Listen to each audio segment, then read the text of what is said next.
കസേര കളികൾ ഒരുപാട് കണ്ടിട്ടുള്ള കേരള രാഷ്ട്രീയത്തിൽ നിന്ന് പുതിയൊരു കളി അരങ്ങേറുകയാണ്. ഇതിനെ രാഷ്ട്രീയമെന്നോ തന്ത്രമെന്നോ വിളിക്കണോ അതോ പച്ചയായ ഭാഷയിൽ തേപ്പ് എന്ന് വിളിക്കണോ എന്ന് നിങ്ങൾ തീരുമാനിക്കുക. മുഖ്യമന്ത്രി പിണറായി വിജയനും LDF നേതാക്കളും തിരുവനന്തപുരത്ത് സമരപ്പന്തൽ കെട്ടി കേന്ദ്രത്തിനെതിരെ സിംഹഗർജനം നടത്തുമ്പോൾ അവിടെ ഒരു കസേര ഒഴിഞ്ഞു കിടക്കുന്നുണ്ടായിരുന്നു. അത് കേരള കോൺഗ്രസ് എമ്മിന്റെ ചെയർമാൻ ജോസ് കെ മാണിക്കിരിക്കേണ്ട കസേരയായിരുന്നു. പക്ഷേ ജോസ് വന്നില്ല. എന്തുകൊണ്ട്? ഇത് വെറുമൊരു അസാന്നിധ്യമല്ല, ഇത് രാഷ്ട്രീയ ചതിയുടെ മണമാണ്.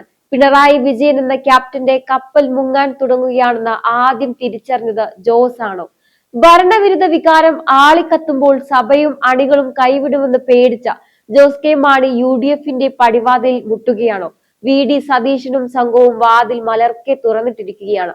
ഇങ്ങോട്ട് പോരും മക്കളെ എന്ന് പറഞ്ഞ് മുസ്ലിം ലീഗും പച്ചക്കൊടി കാണിക്കുകയാണ്. ഒരു കാലത്ത് മാണി സാറിനെ പുകച്ച് പുറത്താക്കിയവർ ഇന്ന് ജോസിനെ പൂമാലയിട്ട് സ്വീകരിക്കാൻ ക്യൂ നിൽക്കുകയാണ്. ഈ രാഷ്ട്രീയ കളംമാറ്റത്തിന്റെ ഉള്ളുകളികൾ എന്താണ്? പിണറായിയെ നടുറോഡിലിട്ട് ജോസ് കെ മാണി ശരിക്കും തേച്ചോ? നമുക്ക് വിശദമായി പരിശോധിക്കാം. മുഖ്യമന്ത്രി പിണറായി വിജയന്റെ നേതൃത്വത്തിൽ പാളയം രക്തസാക്ഷി മണ്ഡപത്തിൽ നടന്ന ആ സത്യാഗ്രഹം ഒന്ന് നോക്കൂ. കേന്ദ്രത്തിനെതിരെ കേരളം ഒന്നടങ്കം പോരാടുന്നു എന്ന് കാണിക്കാൻ വേണ്ടിയായിരുന്നു ആ സമരം. CPM മന്ത്രിമാരുണ്ട്, CPI നേതാക്കളുണ്ട്, പക്ഷേ ജോസ് കെ മാണി മാത്രം തിരിഞ്ഞു നോക്കിയില്ല. കഴിഞ്ഞ 2 LDF യോഗങ്ങളിലും പുള്ളിയില്ല. ഇതിനെ എന്ത് പേരിട്ട് വിളിക്കണം? പെട്ടെന്ന് ഒരു ദിവസം ഇറങ്ങിപ്പോകാതെ പതുക്കെ പതുക്കെ അകലം പാലിച്ച് ഒടുവിൽ ഞങ്ങൾ പോവുകയാണെന്ന് പറയാനുള്ള പ്ലാൻ. മുഖ്യമന്ത്രിയുടെ മുഖത്തു നോക്കി വരാൻ സൗകര്യമില്ലെന്ന് പറയാൻ പേടിയുള്ളത് കൊണ്ട് ഒരു തേപ്പ് കൊടുക്കുകയാണ് ജോസ്. ഇടതുമുന്നണിയിൽ ഇപ്പോൾ എല്ലാവരും പരസ്പരം സംശയത്തോടെയാണ് നോക്കുന്നത്. അടുത്ത തേപ്പ് ആരുടേതാകും എന്നതാണ് ഇപ്പോഴത്തെ ചോദ്യം. എന്തുകൊണ്ടാണ് ജോസ് പെട്ടെന്ന് ഇങ്ങനെയൊരു നിലപാടെടുത്തത്? അതിന് പിന്നിൽ വലിയൊരു രാഷ്ട്രീയ സമ്മർദ്ദമുണ്ട്. കേരളത്തിലെ ക്രൈസ്തവ വോട്ട് ബാങ്ക്, പ്രത്യേകിച്ച് കത്തോലിക്ക സഭ ഇപ്പോൾ സർക്കാരുമായി നല്ല രസത്തിലല്ല.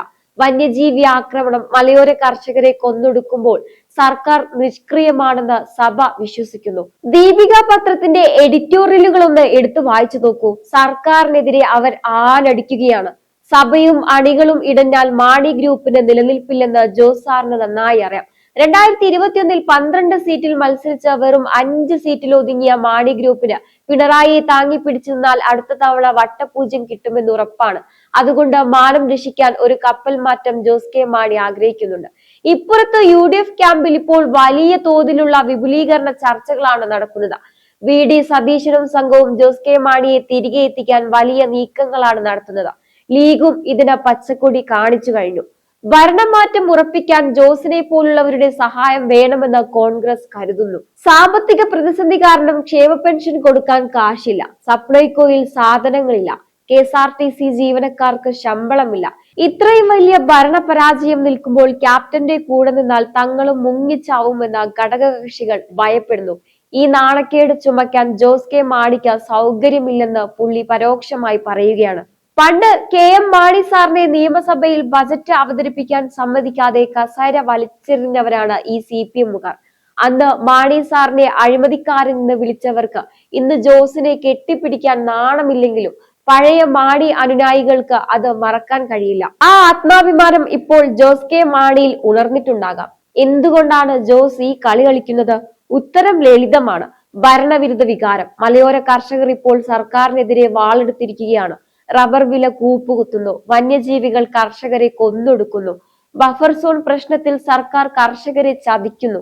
കത്തോലിക്ക സഭയും ദീപിക പത്രവും സർക്കാരിന്റെ തൊലി പൊളിക്കുമ്പോൾ പാലായിൽ ഇനിയും വോട്ട് ചോദിച്ചു ചെല്ലണമെങ്കിൽ ഇടതുമുന്നണി വിടാതെ ജോസിന് വേറെ വഴിയൊന്നുമില്ല. സഭ ഇടഞ്ഞാൽ മാണി ഗ്രൂപ്പില്ലെന്ന് ജോസിന് നന്നായി അറിയാം. പിണറായിയെ സ്തുതിച്ചു നടന്നാൽ അടുത്ത തവണ അണികൾ പടിക്കൽ കെട്ടുമെന്ന് ജോസിന് ഉറപ്പാണ്. ഈ സർക്കാരിന്റെ അവസ്ഥ എന്താണ്? ഖജനാവ് കാലിയാണ്. ക്ഷേമ പെൻഷൻ കൊടുക്കാൻ കാശില്ല. മാസപ്പടി വിവാദത്തിലും അഴിമതി ആരോപണങ്ങളിലും സർക്കാർ മുങ്ങി നിൽക്കുകയാണ്. ഈ നാണക്കേടിന്റെ ഭാരം കൂടി ചുമക്കാൻ ജോസ് കെ മാണിക്ക് സൗകര്യമില്ല. ക്യാപ്റ്റൻ എന്ന് പറയുന്ന പിണറായി വിജയന് സ്വന്തം ഘടകകക്ഷികളെ പോലും വിശ്വാസത്തിലെടുക്കാൻ കഴിയുന്നില്ലെങ്കിൽ പിന്നെ എന്ത് ഭരണമാണ് ഇവിടെ നടക്കുന്നത്? ജോസ് കെ മാണി പതുക്കെ തടി തപ്പുന്നത് ഈ ഭരണ പരാജയത്തിൽ നിന്ന് രക്ഷപ്പെടാനാണ്. എന്നാൽ അവിടെ ഒരു തടസ്സമുള്ളത് PJ ജോസഫാണ്. ജോസ് വന്നാൽ എന്റെ സീറ്റ് പോകുമോ എന്ന പേടിയിലാണ് പുള്ളി. പക്ഷേ ഭരണമാറ്റം ഉറപ്പിക്കാൻ കോൺഗ്രസ് ഹൈക്കമാൻഡ് വിചാരിച്ചാൽ ഈ സീറ്റ് തർക്കം നിഷ്പ്രയാസം പരിഹരിക്കാം. സമുദായ നേതാക്കൾ വഴി UDFനെ ജോസ് ബന്ധപ്പെട്ടു കഴിഞ്ഞു എന്നാണ് സൂചനകൾ. ഈ കളി വിജയിച്ചാൽ LDFന്റെ മധ്യ തിരുവിതാംകൂറിലെ അടിത്തറ ഇളകും. ചുരുക്കത്തിൽ പിണറായി വിജയൻ എന്ന ക്യാപ്റ്റൻ ഒറ്റപ്പെടുകയാണ്. സാമ്പത്തിക പ്രതിസന്ധി, അഴിമതി ആരോപണങ്ങൾ, സഖ്യകക്ഷികളുടെ അതൃപ്തി, ഇതിനിടയിൽ ജോസ് കെ മാണിയുടെ ഈ വിട്ടുനിൽക്കൽ ഒരു തുടക്കം മാത്രമാണ്. ഫെബ്രുവരിയിൽ നടക്കുന്ന LDFന്റെ ജാഥയിൽ ജോസ് കെ മാണി ഉണ്ടാകുമോ അതോ അപ്പോഴേക്കും കളം മാറ്റുമോ എന്ന് നമുക്ക് നോക്കാം. LDF പന്തലിലെ ആ ഒഴിഞ്ഞ കസേര ഒരു രാഷ്ട്രീയ സന്ദേശമാണ്. ആ സന്ദേശം മുഖ്യമന്ത്രിക്ക് മനസ്സിലായിട്ടുണ്ടാകും. കേരള രാഷ്ട്രീയം ഇനി വലിയ പൊട്ടിത്തെറികൾക്ക് സാക്ഷ്യം വഹിക്കാൻ പോകുന്നു. ജോസ് കെ മാണി UDFിലേക്ക് ചാടുമോ അതോ പിണറായിക്ക് ഒരു അവസരം കൂടി നൽകുമോ? നമ്മൾ ഇതുവരെ ചർച്ച ചെയ്തത് ജോസ് കെ മാണിയുടെ അസാന്നിധ്യത്തെ കുറിച്ചാണെങ്കിൽ ഇനി നമ്മൾ ചിന്തിക്കേണ്ടത് ഇതിന്റെ അനന്തര ഫലങ്ങളെ കുറിച്ചാണ്.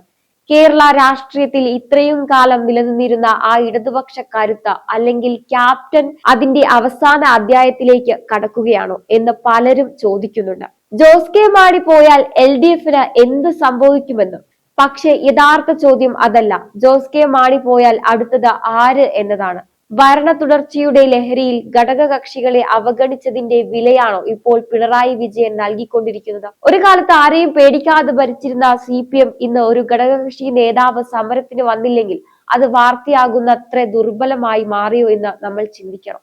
ഇത് വെറും ഒരു മുന്നണി മാറ്റമല്ല, മറിച്ച് കേരളത്തിലെ വോട്ടർമാരുടെ മാറുന്ന മനഃശാസ്ത്രത്തിന്റെ സൂചനയാണ്.